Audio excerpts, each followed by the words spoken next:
Saigon, April the 30th, 8 o'clock. The last American helicopter on the roof of the American embassy prepares to lift off the last of the evacuees fleeing before the advancing communist armies. This scene, in fact every scene in this report, was filmed by a UPITN camera team who chose to remain behind in the beleaguered capital to record the final victory of the Viet Cong and North Vietnamese in South Vietnam. The American airlift only took a fraction of those who wanted to leave, and for hours after the last departure, scores of people still crowded onto the embassy roof in the vain hope of rescue. On the helicopters, and who had reason to fear the communist takeover, made for the only route that still offered a chance of escape, the Saigon River.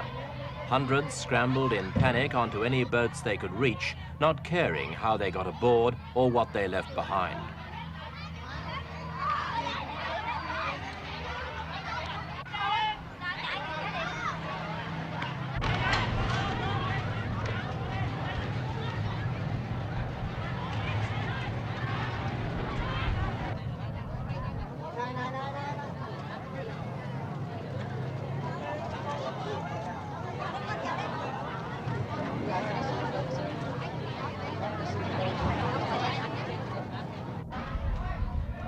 For all of these people, it was in fact a voyage in vain.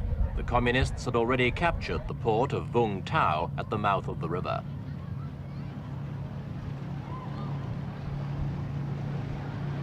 By an ironic coincidence, as the overloaded ships cast off, their passengers watched helplessly as the last flights of American helicopters passed overhead, making... As we approached the palace, a communist officer came out carrying the flag of the old regime.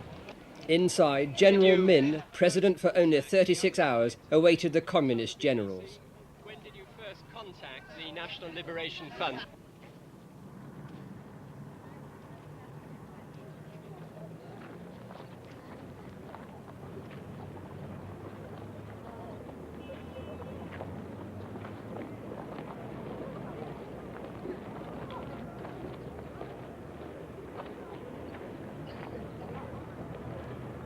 Stamping on the flag of the defeated army, the communist troops symbolically raised their own.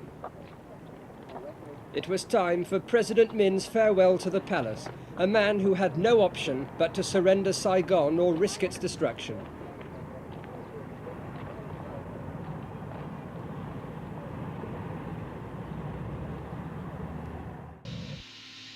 And then, shortly after midday, came the climax of 30 years of fighting.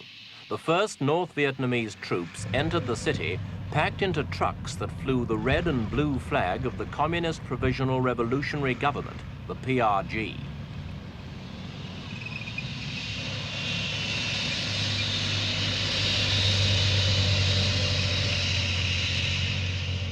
Minutes later, their Russian-made tanks smashed down the gates of the presidential palace and took up positions in the grounds. There was no resistance. South Vietnamese troops were soon flushed out and surrendered without a fight.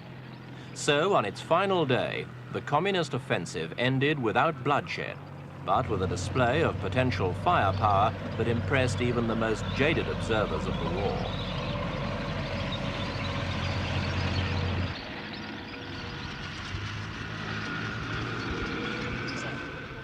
The new masters in Saigon, or Ho Chi Minh City as they called it, were clearly delighted. It had been a very disciplined arrival, the result of careful and detailed planning in which every unit knew precisely where to go and what to do, and it had all gone without a hitch.